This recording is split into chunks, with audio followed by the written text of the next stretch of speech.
on a biological level, we think that our 25 research subjects who are doing this diet with me are going to see positive results. We're going to get healthier. And also doing some exercises. The disenfranchisement of our people from our food sources, our traditional food sources. The reason why it's called the Decolonizing Diet Project and not the Decolonized, that you cannot simply cut yourself off from things that have been colonized. You can try your hardest, which is what we're doing, to get back to a place in your diet that's much closer to what our ancestors ate. Even if you go out and shoot a deer today, those deer are eating plants that have radioactivity in them. From Chernobyl, the other side of the world. But we have to be careful how much fish we eat, which is a really healthy thing. But at the same time, it's full of PCBs and mercury contamination. And so you got to be careful how much you eat nowadays. Our ancestors didn't have to really worry about PCBs. Our next speaker, we're going to move on real quickly here to Martin Reinhardt from the Center for Native American Studies. We started over a year and a half ago now, the planning for it, and we just recently started the implementation phase. And so I'll get into that as we go along here. If you have any questions as we go along, just let me know. It's kind of cool. This photo comes from the Minnesota Historical Society. You can see a little Benoji here. This guy over here is dancing on the rice. Little kids back here. And this lady here is parching wild rice. And you can just imagine that's probably the lake where they got the rice. Out beyond there. It's kind of cool. We're going to be looking at it from a multi-dimensional perspective. We're going to be looking at the biological considerations. This circle here. We've talked a lot about the biology of stuff today. The physical plants, the things that they can do to your bodies. We're going to be talking about cultural. We started off this morning with Earl talking about the cultural relationship that we have with these plants, especially these medicine plants. We also heard a little bit this morning about the legal political relationships we have. In fact, when Jan's talking about the U.S. Forestry Service or the USDA and their kind of maps and borders, and we're also in that map, we know our tribes are there. These are our land, Anishinaabe King.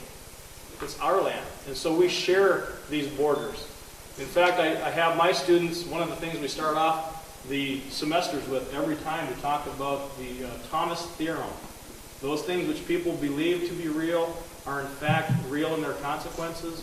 And if people believe this to be the United States and Michigan and Marquette or Hiawatha National Forest and not Anishinaabe King, Mishike Menes, Madabemon, our traditional names and our traditional thoughts about these same places, it has consequences. These are some of the consequences we're dealing with. The disenfranchisement of our people from our food sources, our traditional food sources.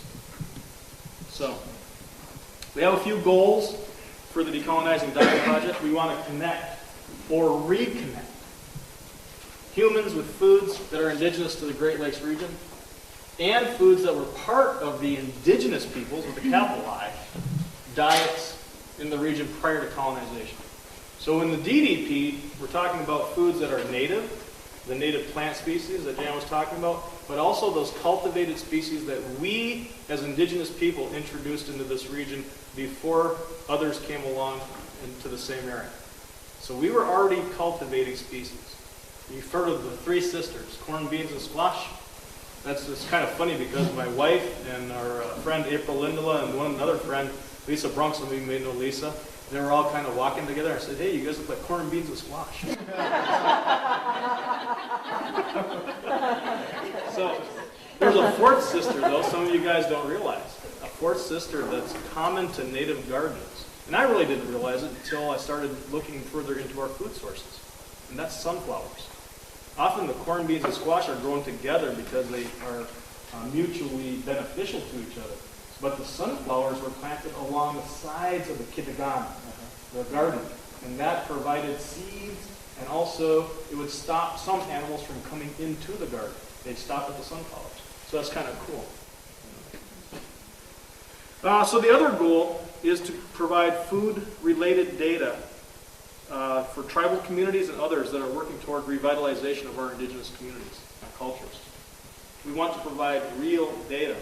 Because oftentimes when we're talking about these connections between spirituality and food, or spirituality and plants or animals, we often talk about it anecdotally. We don't have real good sources of data, no research subjects, no long-term study of these things from a scientific perspective. And so they always kind of look down their noses at us from a scientific perspective, right? And I think it's important as we talk about these things that we reflect on the spiritual kinship that we have with these plants and animals. As I've been doing this project over the last year and a half, and now have been eating this diet for the past 2.5 weeks, I'm doing pretty good, by the way. Only messed up one time. I'll tell you about that later. But doing pretty well. But I woke up the other morning and I had this song in my head. You ever hear the African slave call and response songs, you know? Well, I woke up and I had this song in my head and it said, "Does somebody," and then I heard off in the distance, "Does somebody remember me? Remember me? Who remembers me?" And I was thinking, man, that's those plants and animals, you know, that are like way back there, the ones that we've forgotten as a people, you know, that we don't recognize. You know, we can't. If we go out in the woods right now, how many of us even recognize these plants? How many remember the smells? How many remember that connection that we've had? Thousands of years of connection to these brothers and sister beings in this area, and we don't remember them. So it's kind of cool when those things come to you in your sleep.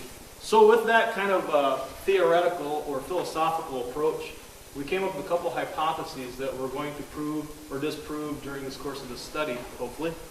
And of course, the first one would be that we're going to see positive results on a physical level. On a biological level, we think that our 25 research subjects who are doing this diet with me are going to see positive results. We're going to get healthier by eating this way. And also doing some exercises, because health and exercise, or eating and exercise, kind of go hand in hand. We also have another hypothesis, though, and that is that the people who are doing this are going to run into some serious roadblocks, be that cultural or legal political. And so, as a part of this, we're finding that we may not necessarily be able to go eat at a restaurant. You can't necessarily go to a supermarket and say, "Hey, I'd like all that indigenous food." They don't have it.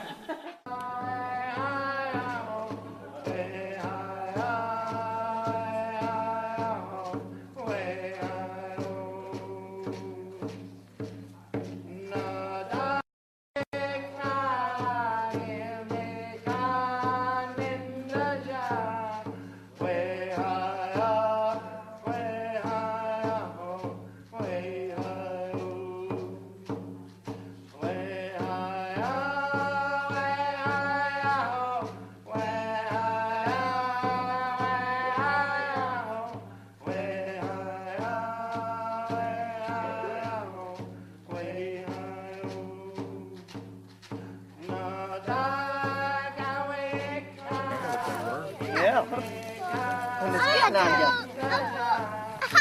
This helps it to keep it from getting root bound so that it will spread out. You smell that medicine? You guys smell that? That's good.